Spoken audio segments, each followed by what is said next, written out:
What is up, everybody? Thanks for joining me, Matt here. And today what I'm going to do is, I've got a task that I've got to do, and essentially what I'm going to do is take the, think about the inline view that you see for if you have a parent-child relationship. On the parent record, you'll have an inline view, like a table or a card or a deck or whatever, showing all of the various different related child records. And so what I need to do now is I want to take that inline view and I want to show it inside the form for when you're creating one of those related child records. This can be very helpful because a lot of times when people are creating a record inside of a form, it's helpful to know what has already been created so far. And so, there's a couple of different ways you could do that. You could build your own text version of a summary with this big concatenate type of thing.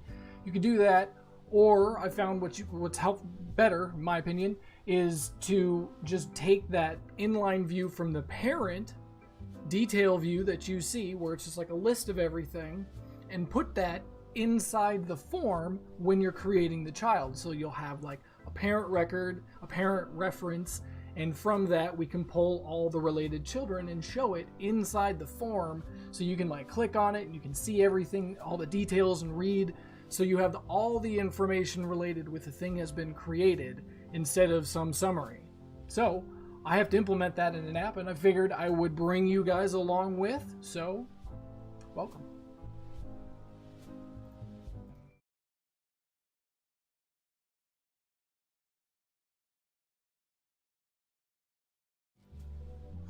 So I'm here on my app, and this is what I want to do. So I want to take this view right here, and when I go inside to create another record for this, what I want to see that same inline view up here, up above the title, and in replacement of all of this text. So in order to do this, what I need a virtual column on the child table.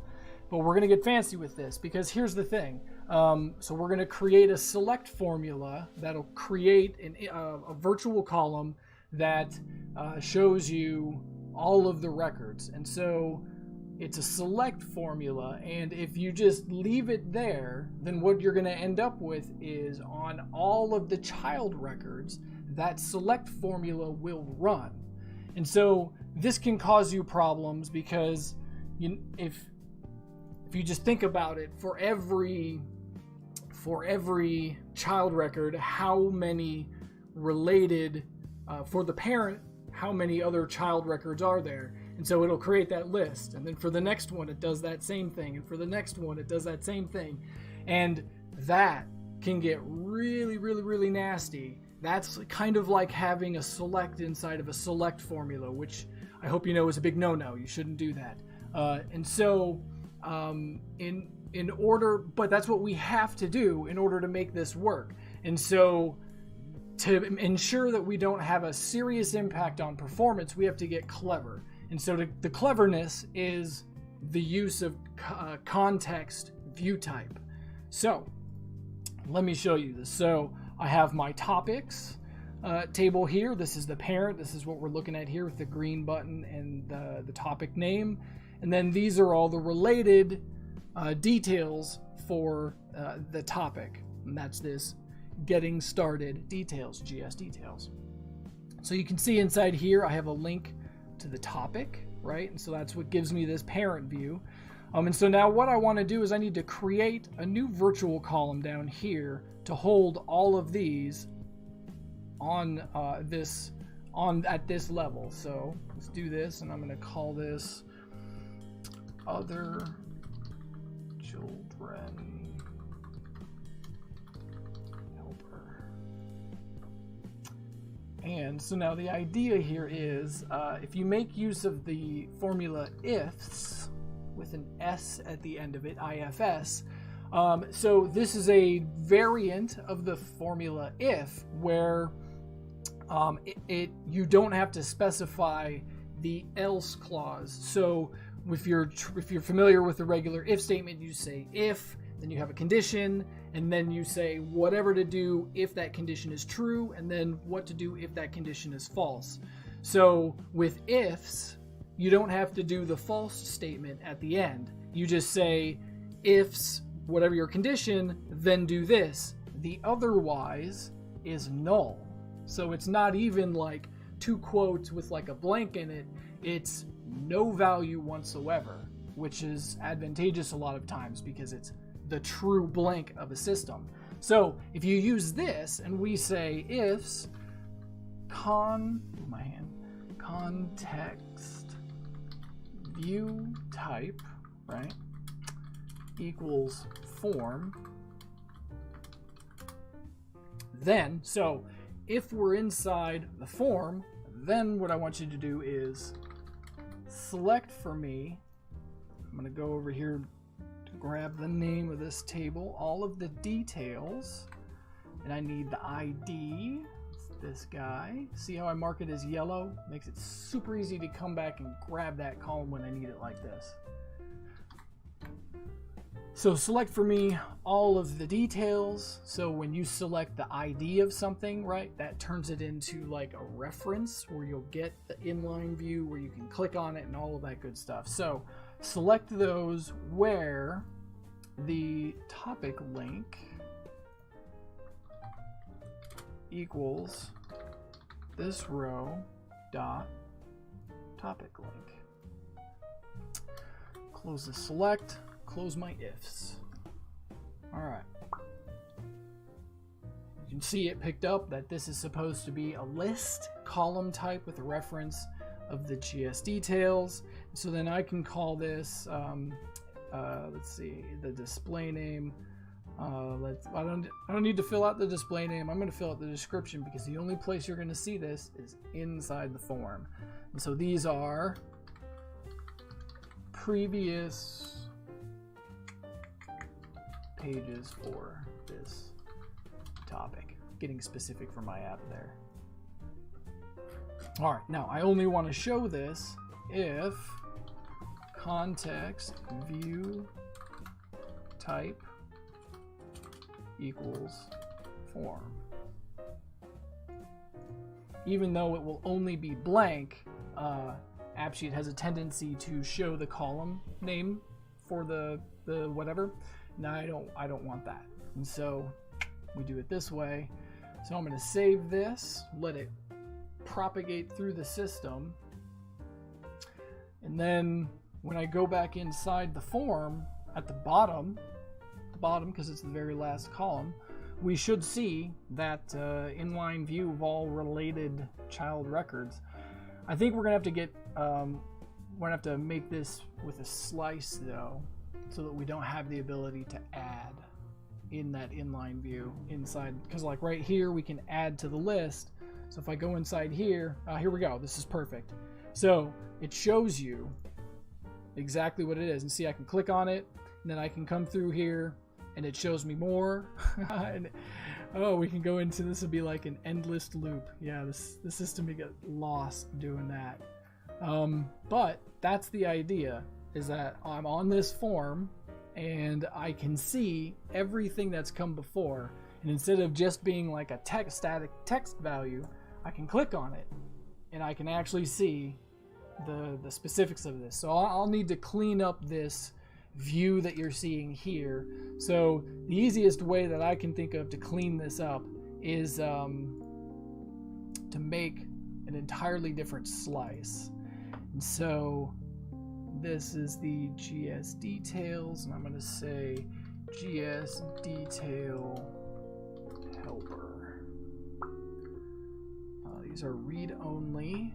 Okay, I'm going to save this so it propagates into the system. And then what I want to do is I want to create a detail view, because the thing you were looking at so when we were inside the form and we clicked on that inline view, a little like card pop-up box appeared, and that inside that box is the detail view for whatever. And so what I want to do is I'm going to specify, I'm making a different data source, a different copy of the data source, so I can create a specific view of that data source so I see it a specific way. Let's see. That was GS detail helper.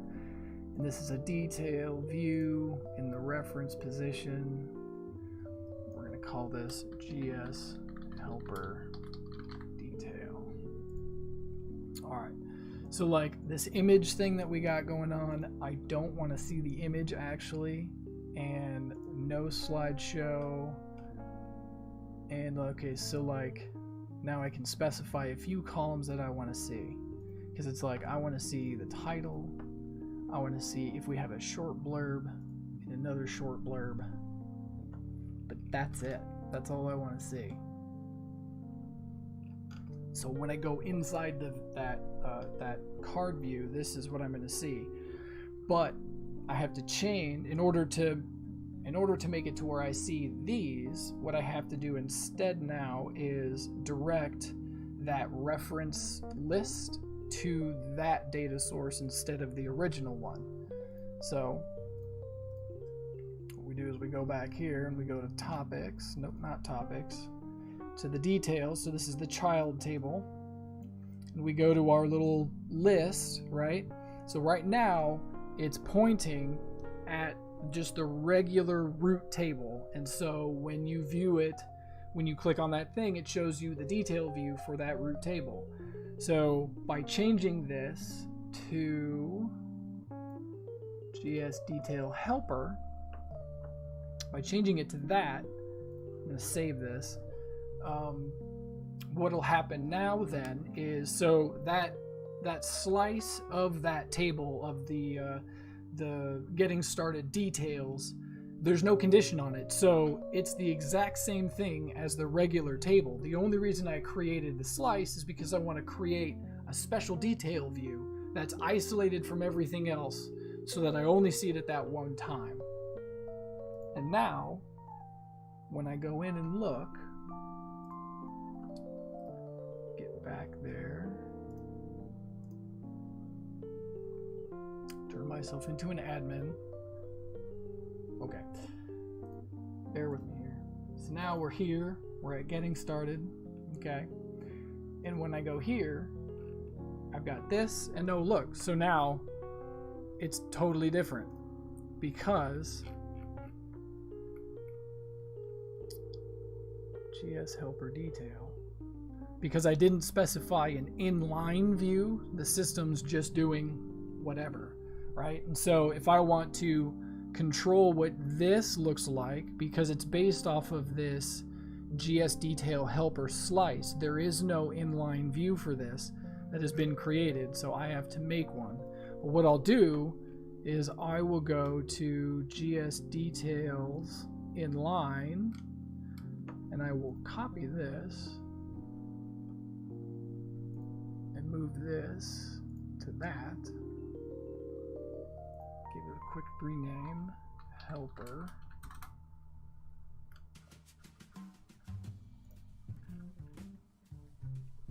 All right, now we've got, it looks like it normally should.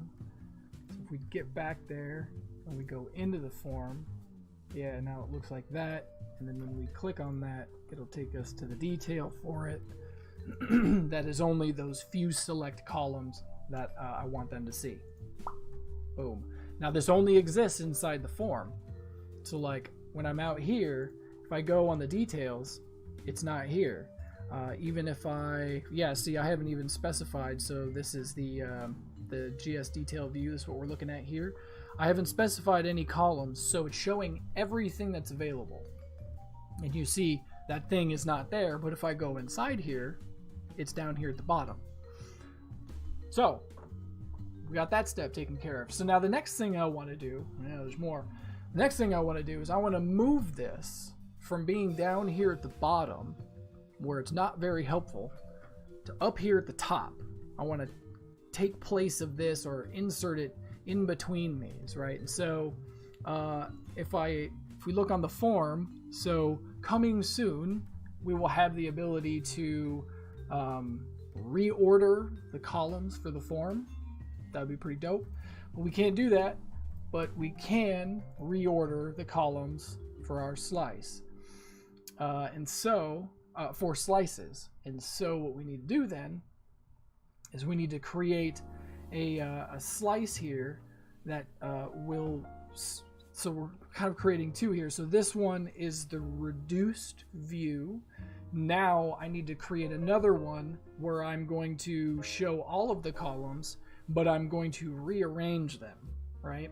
Because I want to move this between these two up here. And so the only way to do that is to create a new data source that uses that rearrangement, and then inside the form you'll see them this way.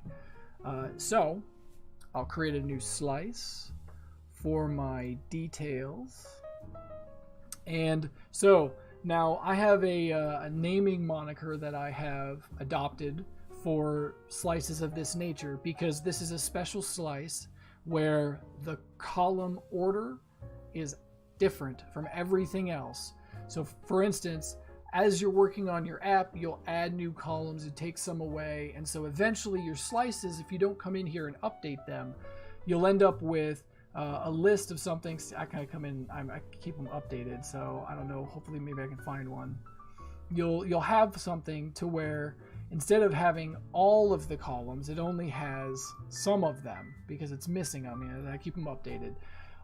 But there are some slices where you do only want a certain columns. Maybe you've taken some out of the mix, or maybe you've rearranged them or whatever. So what I've taken to doing is you add in like this appointments thing right here, where it's I put this little underscore thing at the beginning of the name, and that's a flag for me that tells me as the developer, okay, this slice has something special to do with its columns. So don't just go back in there and click on all columns, and because what's going to happen then is whatever custom thing that you had installed that you created here is going to go away.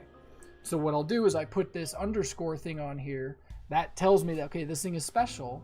And then thankfully they've given us a descriptive comment space down here at the bottom. And so then down here, I tell you, this is what I'm doing special with this view. So like for instance, this one is I move days off reminder to below the date, and I move the donor name under the phone because that's not where the original column is. But in the form, I want them moved because it's easier, right? So I'm going to do the same thing here, and I'm going to say, I'll put like 4 underscores, and then say GS details, and just leave it like that, right? So it's nothing special about the GS details. There's nothing. The only thing that's special about it is the order of the columns is different. Because what I want to do here is, you can see we have the other children helper that's way down here at the bottom, so I can move this up here to between this info text thing, which is this, and the title. So I move it up there so it'll appear here. And then this has to stay with all permissions, or whatever permissions you have for your original table. And now I'm going to save that so it propagates through the system. You'll notice it's kind of something to do with slices. They've been getting better and better with integrations into more things, but slices, they are like another version of data sources, and so it's better to just get through with the save and come back, because then the editor has that in like its list of slices as it like data sources available everywhere, and it kind of works better. So now, how do we get to that form? So I have to turn myself back into an admin first. So how do we get to this form versus the regular form, right? So if I go back into my parent level, so when I click this add button, it's going to drop me into my regular form. And so the only way to take over that is to create an action. So I'm just going to come down here, and so what we need to do then is, let me make sure I have a form for it. It's going to be the, see, like I have this, I need to create a form for GS, the reorganized one. So I'll make a new form for, here we go, the GS details. It's a form in the reference position. So this is GS details form. All right. So blah blah blah blah blah blah blah blah blah blah blah. I think I can just leave all of this as is for right now. So I'm going to copy the name of the form, and then I'm going to go over to behavior. I'm going to create a new action on the topics. That's the parent level. And this is going to be a new GS details, this topic. And what we want to do is we want to go to another view within this app. So we're going to use a link to view.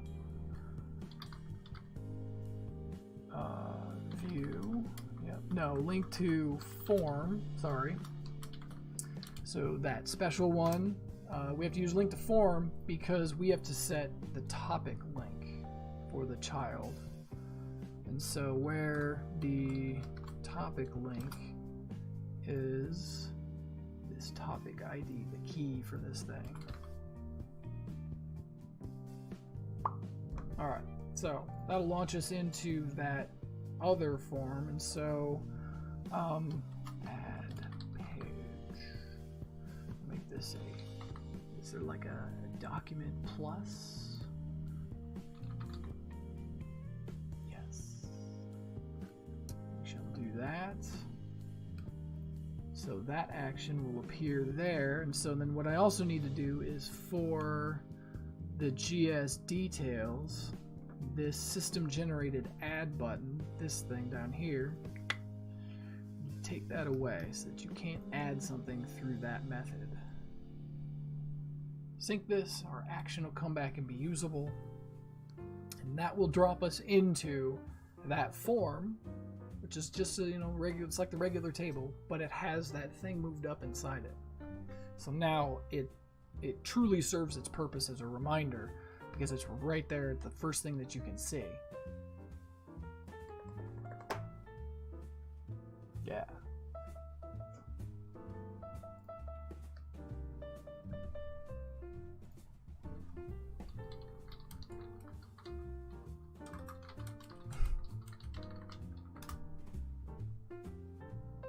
Waiting and waiting for the save. Okay, so now we don't have our button down here. We can come inside here, whatever. But we can add a page, and there you go. Our reminder is now up here at the top of our page, so it's actually really helpful because then we can click on it. We can see, okay, this thing's already been done here. Here's what they've already said, blah blah blah. And then we can come in here and do the next thing and the next thing and the next thing. And as you add to it, if I go, number 2, and I save that, right? So we have number 2, and so if I add another page, now we have getting started, number 2, and I can click on this and it'll show me whatever I entered. So that is how you do that. Thanks for joining me, everybody. I'm trying to keep these pretty short. We're up here about 25 minutes now. That is how you create a inline view helper inside of a form. I hope you found this helpful. If you would like to support me in what I do here, I have a Patreon page. Patreon.com/MultiTech.